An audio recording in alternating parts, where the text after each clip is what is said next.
O GP de Abu Dhabi pode ser o último do Sérgio Pérez na Fórmula 1. Apesar de ainda ter um contrato vigente até 2026, o Pérez já pode sair logo depois do GP de Abu Dhabi ainda nessa temporada e não ficar na F1 em 2025, principalmente depois dessas performances terríveis que ele vinha tendo nas últimas corridas, mas agora, com o que aconteceu no final de semana do GP do Qatar, a Red Bull teria perdido toda a esperança nele. A situação já estava instável há vários meses, desde a pausa de verão lá em agosto da Fórmula 1, começaram a surgir vários rumores de que a Red Bull estaria considerando a substituição do Pérez, e o futuro dele se tornou incerto na equipe. Mas a Red Bull ainda vinha defender ele, com o próprio Christian Horner defendendo ele. Tudo isso era somado com rumores de que estavam acontecendo, de que o Pérez estava trazendo então novos patrocinadores para a equipe e que estaria compensando exatamente o valor que a equipe perderia por ficar em segundo lugar no campeonato de construtores. E agora corta para o final da temporada, eles não vão ficar em segundo lugar e ainda vão terminar em terceiro, perdendo quase 30 milhões de dólares por conta disso. E a principal culpa dessa perda de pontos não tem como não falar que não é do Sérgio Pérez, é só a gente ver a diferença de performance do Verstappen. Claro, o Verstappen é um piloto fora da curva, você não pode esperar que um piloto como o Sérgio Pérez equipare o que ele faz. Mas ainda assim, considerando o equipamento que tem, e principalmente o equipamento que teve no começo do ano, você esperaria muito mais de um segundo piloto dessa equipe. Enquanto o companheiro dele disputava título mundial e pole todos os finais de semana, o Pérez não conseguia nem chegar no Q3 direito e passava por várias situações complicadas de defender, como aconteceu nesse último final de semana no GP do Qatar, que na corrida sprint ele conseguiu largar mal do pit. Foi a primeira vez que eu vi alguém largando do pit e largando mal, sendo ultrapassado pelo Colapinto, e daí na corrida principal tendo aquele problema e rodando sozinho. Aquilo só queimou de vez a imagem dele. O Pérez até teve um início sólido considerando a vantagem que o RB20 tinha no começo da temporada, mas à medida que o ano foi avançando, a performance dele caiu drasticamente. A Red Bull aparentemente vai tomar essa decisão junto com o Pérez, dele reconhecer o fim da passagem dele pela Fórmula 1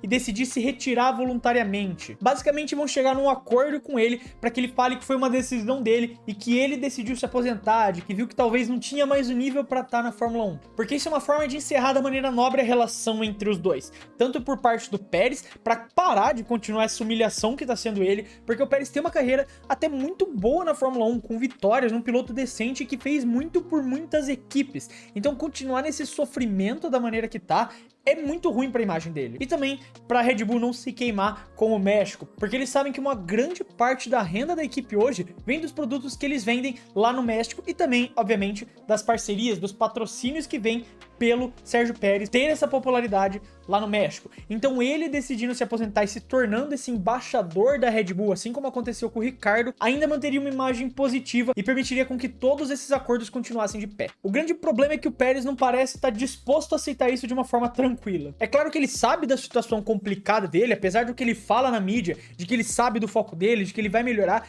ele entende a situação, ele não é burro, ele sabe tudo o que tá acontecendo. E o grande ponto de tudo isso é que ele quer buscar uma compensação financeira baseada no acordo que ele já assinou com a Red Bull. O próprio Christian Horner deixou essa indireta durante o GP do Qatar, falando que ele sabe a situação complicada que ele tá. Então, mesmo que esse pareça ser o plano e isso vai ser seguido, ainda assim é uma situação bem delicada. E essa decisão de como manejar a saída do Pérez é uma prioridade hoje para a Red Bull, e ao mesmo tempo já começa então a focar na sua próxima formação de pilotos. Quem que vai ser a dupla do Max Verstappen? Hoje os dois nomes que lideram essa corrida são o Yuki Tsunoda e o Liam Lawson. O Tsunoda também ao longo dos finais de semana soltando várias indiretas de que não importa quem eles coloquem no segundo assento, ele sempre consegue derrotar e que ele merece essa oportunidade na Red Bull. Mas ainda assim, como eu já falei também em vários vídeos aqui do clube, ele nunca foi uma opção bem vista pela Red Bull e não pela qualidade, não que ele não seja um bom piloto, mas é muito mais porque ele tá na Red Bull exatamente por essa parceria que eles têm com a Honda, e que eles não querem apostar no Yuki como um piloto a longo prazo, o que faz com que eles queiram a qualquer custo que o Liam Lawson se mostre essa opção mais viável para eles poderem ter essa justificativa e subir o neozelandês para a equipe. O Lawson foi uma surpresa positiva para a Red Bull ao longo das últimas temporadas. A ida dele para a Fórmula 1 estava praticamente descartada nos últimos anos, mas depois de substituir o Ricardo na AlphaTauri na temporada passada, a partir do GP da Holanda, ele mudou a opinião que todo mundo tinha sobre ele. E mesmo que ele ainda seja relativamente relativamente novo na Fórmula 1, se você pega o tanto que ele competiu, não dá uma temporada completa. Ele tem mostrado uma mentalidade forte e uma habilidade considerável para competir contra pilotos mais experientes. Ele ainda mostrou certas instabilidades, como a gente viu nas próprias disputas com o Sérgio Pérez, que ele ainda precisa se controlar em alguns momentos de pressão, mas ele também já mostrou que é capaz de disputar pontos e tá competindo bem, mesmo quando não tem o melhor carro. Isso faz com que a Red Bull então esteja considerando uma promoção dele pro time principal, porque o Lawson tá se destacando por essa confiança e esse comportamento dele, essa capacidade dele de num ambiente tão competitivo como dentro da Red Bull, tá entregando resultados tão cedo. Isso representa uma das principais qualidades que a equipe procura em seus pilotos. É só ver o quão rápido eles apostaram na subida do Verstappen. Só que, ao mesmo tempo, a transição para uma equipe de ponta com um carro que disputa vitórias, que disputa títulos como a Red Bull, ainda é um desafio muito grande. Embora ele tenha mostrado esses sinais de grande potencial, a falta de experiência dele também é algo preocupante. É só ver o que aconteceu com ele no próprio GP do Qatar. E isso levanta várias dúvidas sobre ele já estar pronto, sobre ele já ter o nível capaz de ser companheiro do Max e poder disputar o Mundial, que é o que a Red Bull espera no ano que vem. Ele ainda tem o GP de Abu Dhabi para se mostrar, para tentar trazer um valor e apagar esse final de semana horrível que ele teve no Qatar. Se ele terminar a temporada em alta, é uma ótima forma da Red Bull usar isso como justificativa e trazer o Lawson para a equipe principal. Na minha opinião, eu acho que ele deveria continuar na Racing Bulls por mais uma temporada e o Yuki Tsunoda aqui deveria receber essa oportunidade na Red Bull por tudo que ele fez pela equipe nos últimos anos e porque o que ele disse é realmente verdade. Todos os pilotos que eles colocaram ao lado do Tsunoda, o Tsunoda sempre bateu de frente e teve ótimas performances contra. Porque mesmo que ele não esteja nos seus planos pro futuro, não custa nada você dar uma oportunidade, colocar ele por uma temporada e ver o que acontece. Às vezes a Red Bull até pode se surpreender e encontrar no Tsunoda o segundo piloto que eles estão procurando há tanto tempo, desde que o próprio Ricardo saiu da equipe em 2018. Mas, infelizmente, eu não acho que é isso que a Red Bull vai fazer. Eu acho que eles realmente estão preterindo o Tsunoda de todas as formas possíveis e vejo o Lawson hoje como favorito nessa disputa para ser o segundo piloto da Red Bull. Então, enquanto o Lawson se firma hoje como a principal opção pro lugar do Pérez, a Red Bull também tá olhando pro futuro da academia de pilotos. O Colapinto é uma opção e a opção preferida dele, mas com as instabilidades que ele veio mostrando nas últimas corridas, mesmo que no GP do Qatar não tenha sido inteiramente culpa dele, foi mais culpa do Hülkenberg, o abandono, isso começou a colocar um ponto de interrogação na cabeça das equipes de que,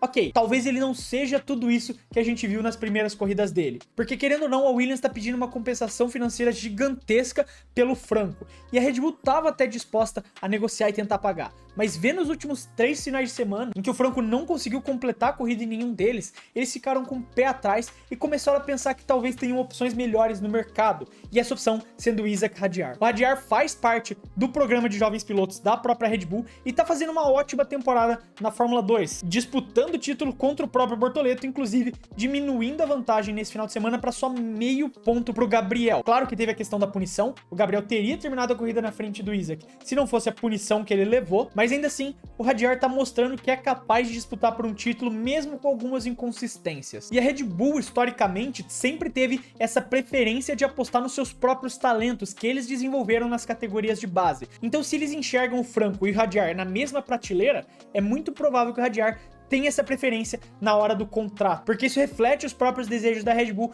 de manter um controle mais forte sobre a sua academia e de evitar a recorrer a talentos externos como o Colapinto. Eles tomariam essa decisão se encontrassem no Colapinto exatamente um piloto completamente fora da curva e que merecia estar na Fórmula 1, que era o que ele vinha mostrando nas suas primeiras atuações. Mas nas últimas etapas, com essas instabilidades de um novato, eles voltaram a enxergar ele no mesmo patamar do Hadjar, e isso dá vantagem pro Hadjar por já ser da casa. Então o foco no Lawson e no Hadjar ilustra a estratégia da Red Bull de consolidar o time com jovens pilotos promissores que não apenas têm potencial para desenvolver suas habilidades, mas também podem ser peças fundamentais para manter a equipe no topo nas próximas temporadas. E essa visão a longo prazo, alinhada com a importância de desenvolver esses talentos internos, foi o que sempre impulsionou a Red Bull no passado deles. Quando a gente olha para o passado da Red Bull, a própria ascensão do Vettel, do Max Verstappen, sempre foi apostando nisso. E eles acabaram se perdendo um pouco ao longo do tempo, trazendo pilotos experientes para pilotar, principalmente na equipe B deles, o que dificultou muito essa ascensão de um novo nome. Eles sempre foram uma equipe capaz de revelar um piloto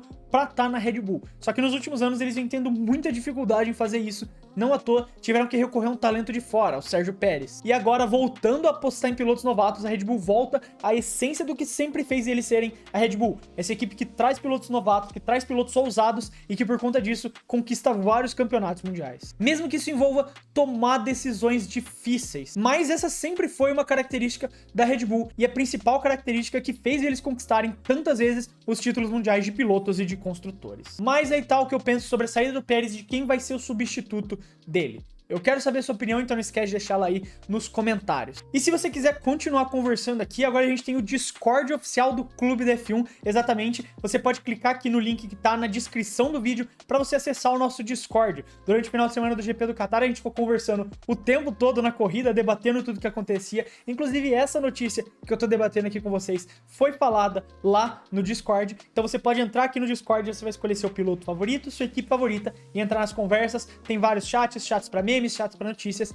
e o chat geral, que a gente fica debatendo tudo o que acontece na Fórmula 1. E também você pode conseguir miniaturas exclusivas da Fórmula 1 na Fórmula 1 Store com o cupom Clube da F1 que te dá 10% de desconto. Isso porque o site ainda hoje tá com os preços de Black Friday. Hoje, segunda-feira, dia 2 de dezembro, ainda tá com promoção de Black Friday. Então já tem os descontos naturais da Black Friday e com o cupom Clube da F1 você pode conseguir sua miniatura com mais 10% de desconto e ainda vai estar ajudando aqui o canal. Se você gostou do vídeo e quiser ajudar o Clube da F1, você pode fazer isso se inscrevendo no canal. E também você pode ajudar o clube se tornando membro, clicando aqui embaixo no botão Seja Membro, que ajuda muito a gente a poder continuar produzindo esses vídeos aqui pra vocês. E também, como forma de agradecimento, o seu nome aparece aqui no final dos vídeos. Quero deixar um abraço pra você que ficou até aqui e até o próximo vídeo.